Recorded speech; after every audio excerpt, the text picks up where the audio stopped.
بسم الله الرحمن الرحيم. الحمد لله الذي وهب لي على الكبر إسماعيل وإسحاق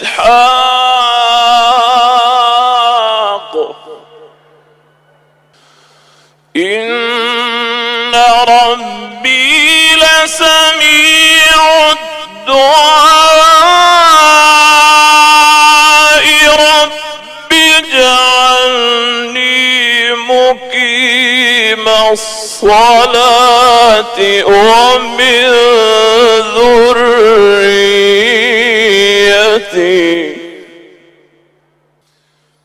ربنا وتقبل دعائي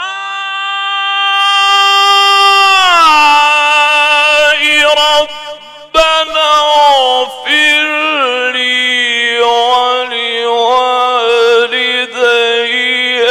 وللمؤمنين يوم يقوم الحساب.